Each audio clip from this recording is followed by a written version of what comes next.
Welcome, neighbors, to Hope Wanted PDX, where we explore the idea that hope is a person, his name is Jesus, and if we learn to place our hope in Jesus, we'll never be hopeless again. My name is Pastor David, and I'm so glad you've joined us today.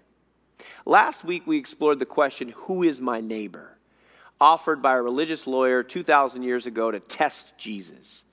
And we wrestled with the idea that we, like that lawyer, sometimes ask the same question because we recognize that Jesus calls us to love our neighbor as ourselves. And so like the lawyer, we want God's permission who to love and who to hate, or at least who to ignore. But we realize in the story of the Good Samaritan in Luke chapter 10 that Jesus gives us no such permission. The hope that we find in him is that we don't have to love our neighbor on our own strength. But it is by partnering, receiving the love of Christ, the strength through his Spirit, that we can love those who are different than us in a way that is meaningful and helpful. This week we're going to explore the idea, are you forgiven? And if so, how much? This is also set, this story with Christ, in the Gospel of Luke. It's in the 7th chapter, verses 36 through 50. Feel free to get your Bible app open, or if you're sitting and not driving, you can follow along, but I'm not going to read each verse. I'm summarizing the story for us just in a few moments and pulling out a couple of key ideas that we can think about on our journey of exploring hope is a person, and his name is Jesus. So the setting is that a Pharisee who is a religious leader invites Jesus to dinner. And in the dinner, a woman appears. And the woman is unnamed in the story. She's only described as a woman of the city who is a sinner. And so you have three characters in this story. Simon the Pharisee, who is reclining at the table, which is important because he's reclining in a posture of judgment and criticism, both of God, who is Jesus, and of the woman who has appeared and interrupted their dinner party. The woman comes humbly and stands behind Jesus and begins to weep, evidently broken and convicted by the weight of her sin, her reputation, and what it's done in her life. Jesus is responding to both by allowing the woman to come close, not shaming her or pushing her away, and then challenging the religious leader, Simon. Again, we're wrestling with this idea, are you, dear neighbor, forgiven? And if so, how much? So this setting is happening, and we get some firsthand narrative experience from the internal workings of Simon. And he says this, if this man were a prophet, he would have known who and what sort of woman this is who is touching him, for she is a sinner. So Simon is not appreciative of this interruption. And he is content in his own righteousness, his own station in life, and he's very pleased to compare himself to this unnamed woman of the city who is a sinner, who is now moved from standing to weeping to kneeling at the feet of Jesus. And as you read the story, you'll find out she humbles herself so much that in addition to breaking an alabaster flask full of expensive fragrant oil, she wipes the very feet of Jesus with her hair and her tears. So Jesus takes this dramatic scene as an opportunity to get at the question of forgiveness. Are we forgiven?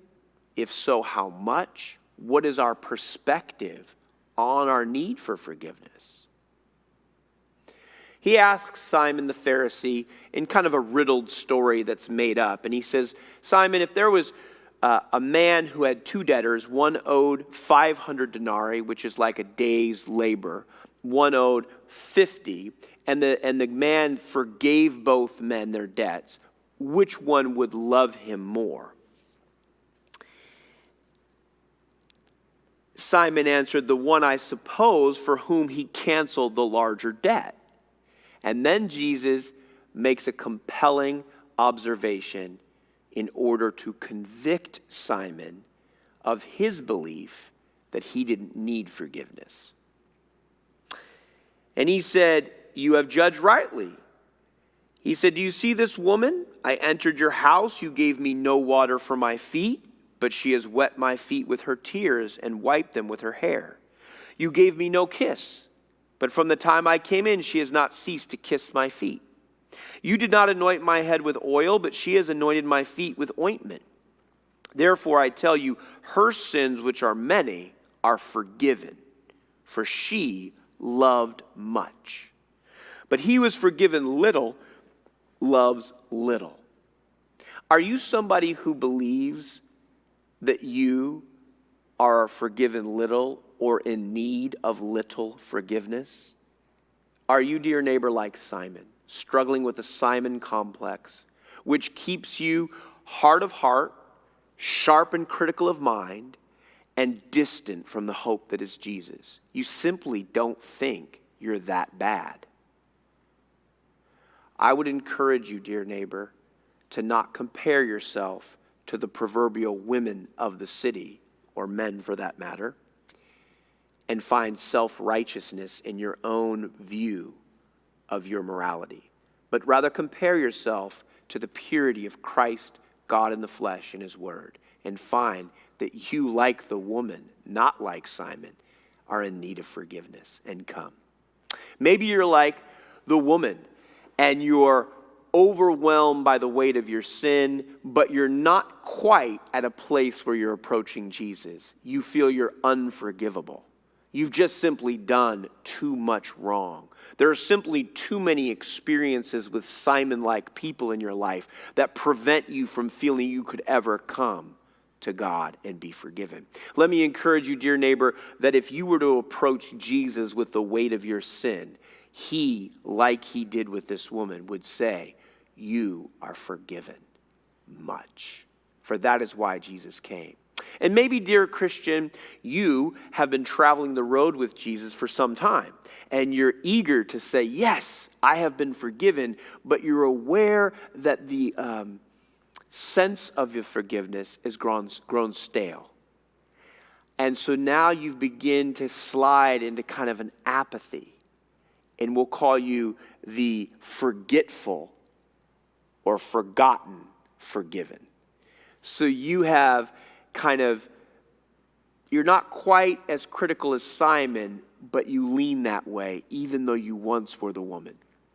I would encourage you today, dear Christian, I have to do this for myself regularly, to sit for a moment at the feet of Jesus and to ask him to refresh and renew your mind and heart from all that he has forgiven you. For when you are forgiven much, you love much. Until next time, dear neighbors, remember, hope is a person. His name is Jesus, and he wants you, whether you know it or not.